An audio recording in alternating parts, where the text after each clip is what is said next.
Hello, my name is Stephen Hawking, physicist, cosmologist, and something of a dreamer. Although I cannot move and I have to speak through a computer, in my mind I am free. Free to explore the universe and ask the big questions such as, is time travel possible? Can we open a portal to the past or find a shortcut to the future? Can we ultimately use the laws of nature to become masters of time itself?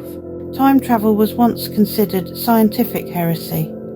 I used to avoid talking about it for fear of being labelled a crank. But these days I'm not so cautious. In fact, I'm more like the people who built Stonehenge.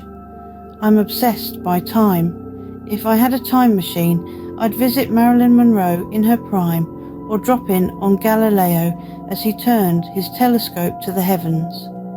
Perhaps I'd even travel to the end of the universe to find out how our whole cosmic story ends.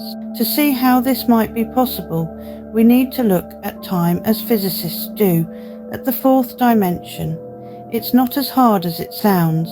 Every attentive schoolchild knows that all physical objects, even me in my chair, exist in 3 dimensions. Everything has a width and a height and a length. But there is another kind of length, a length in time. While a human may survive for 80 years, the stones at Stonehenge, for instance, have stood around for thousands of years. And the solar system will last for billions of years. Everything has a length in time, as well as space. Travelling in time means travelling through this 4th dimension. To see what that means, let's imagine we're doing a bit of normal, everyday car travel. Drive in a straight line and you're travelling in 1 dimension.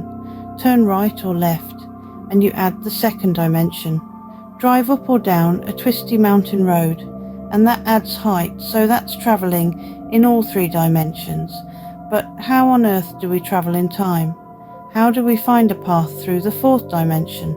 Let's indulge in a little science fiction for a moment. Time travel movies often feature a vast, energy-hungry machine. The machine creates a path through the 4th dimension, a tunnel through time. A time traveller, a brave, perhaps foolhardy individual, prepared for who knows what, steps into the time tunnel and emerges who knows when. The concept may be far-fetched, and the reality may be very different from this, but the idea itself is not so crazy. Physicists have been thinking about tunnels in time too, but we come at it from a different angle. We wonder if portals to the past or the future could ever be possible within the laws of nature. As it turns out, we think they are. What's more, we've even given them a name, wormholes. The truth is that wormholes are all around us, only they're too small to see. Wormholes are very tiny. They occur in nooks and crannies, in space and time. You might find it a tough concept, but stay with me.